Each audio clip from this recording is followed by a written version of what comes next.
Sophistication, civility, genius. These are just a few of the traits I have. It takes to be a painter, not just any painter, an artist.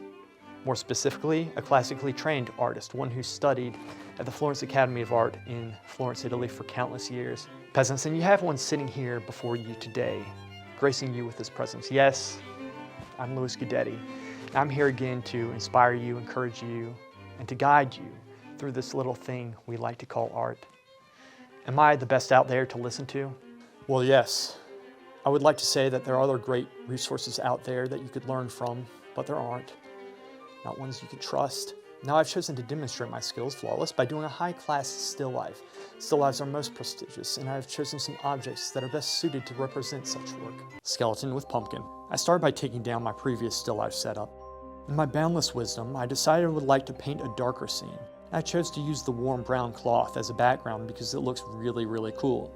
I'll put a shadow over the background so the objects will stand out, but first I lay out all my Halloween pieces to see what works best. After trying several different positions, I settle on what I think works, and I cap it off with a tinge of spookiness by adding some cobwebs.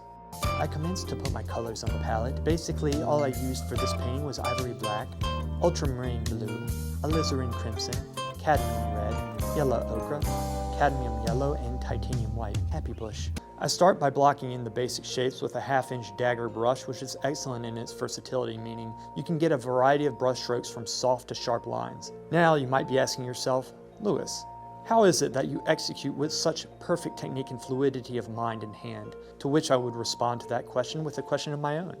Can immeasurable genius be put into words? To that I say, yes it can, by one who embodies such traits.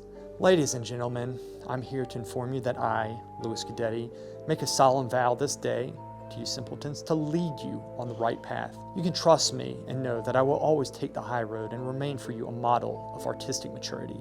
In paintings, you always want to be able to simplify that which is complex. So as you can see, this still life can be broken down into 3 parts which I pay careful attention to. You have the pumpkin, the flowers, and the skeleton, which you can see plainly here. As I said before, I would guide you, so too comes with that great responsibility, advice on how to be safe when you paint. I have found chainmail and machete to be most efficacious in this regard. So when I paint, I view the still life setup from a distance and walk to my easel to paint. This is a great way to increase your visual memory because what you see from a distance, you have to retain while walking to paint it. The main advantage this has is you will keep a better visual perspective of your scene, and also you will make sure the painting looks good from a distance as well as close up. This technique will enhance your visual memory to unspeakable levels. Have you ever seen a painting that looks really cool up close, but bad from, say, a few feet away? Well, that's most likely because the artist painted it from up close and didn't bother stepping back to make sure it worked. It is a painter's job, nay, sworn obligation, to always make the painting attractive both close up and far away. At this point in the painting, I decide to correct with colors and values, so I start mixing. So I'm a big fan of mixing the main colors with my palette knife and then mixing between them with a brush for the more subtle values. This also helps to be more spontaneous when painting.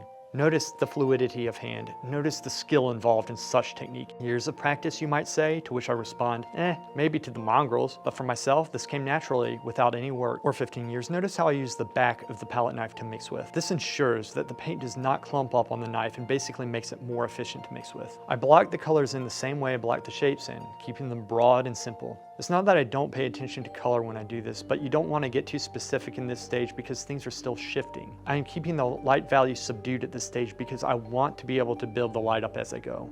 It's not until I have enough of a foundation that I decide to start some relatively detailed work. I work into the ribs so I can see the larger shapes better. If I need to correct them from here, I still haven't detailed to the point where it would hurt to make a major shift. Speaking of which, it is at this time that I came to a crossroads. I noticed the skeleton to be significantly taller than it should have been. A flaw in proportion, if you will. A mistake that I rarely make in my work. I could have left it with the knowledge that most peasants would never notice. Or I could repaint it at the expense of having to wipe it down and lose some time. As a superior being, I chose the latter road, and with a combination of courage and fortitude, I wiped that bitch down and started over on that half. I might have gone through a slight depression in the process, but I bounced back fast. Such is my resilience as an advanced and highly trained classical realist painter artist genius. As artists, we must recognize that nature holds the key to the beauty we seek, and when we don't accurately paint proportions, we run the risk of leaving this beauty out. Many painters will make the excuse that they are expressing themselves when questioned why their proportions are so far off. This is a weak excuse and is not a sign of artistic maturity. My friends, on this channel you will find artistic maturity. You will find knowledge that you have never dreamed of. You will find, well, me encouraging you to be like me, Mahogany, and I care about all lesser beings for the very reason that they are lesser beings, and I, by my own nature, am humble and caring to those less gifted than myself. To paint the dog, I employed a strategy I made up to increase my painting ability tenfold. That is, I imagined this was the dog that barks constantly every time I'm smoking a cigar on the back porch. That little asshole won't stop barking, and imagining him as a skeleton gave me a deep sense of peace, which enabled me to paint it better because my heart was in it. Compassion. The brush I'm working with to paint the little bastard is a No. 2 filbert. I shape my brushes when I clean them by wrapping them tightly after I soap the crap out of them. When detailing your work, always try to see the whole shape because it will ensure that whatever detail you paint will be the correct size and will fit into the rest of the work.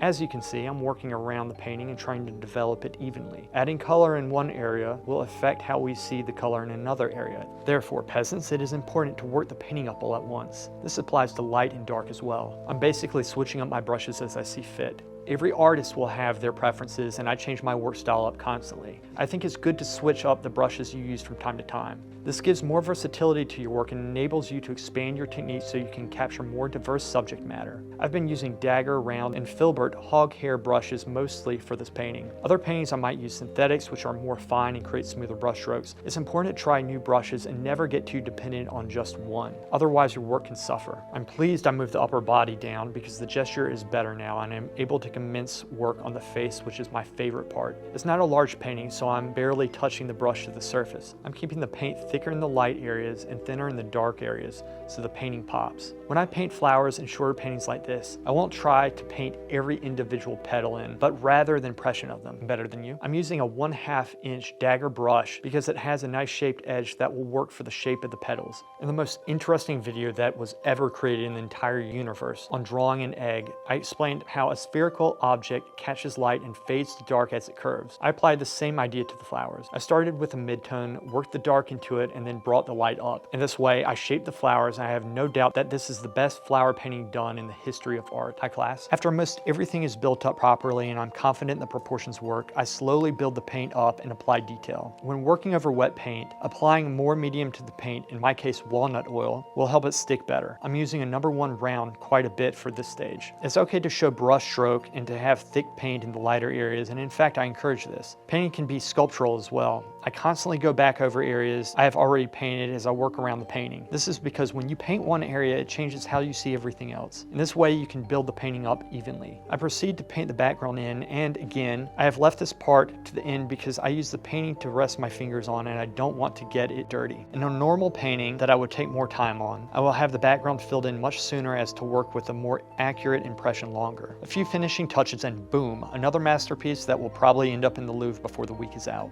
Applying this knowledge to your own work will enable you to defeat your enemies and dominate all those weaklings around you. Just remember, if you want to be better, you need to start acting better than everybody.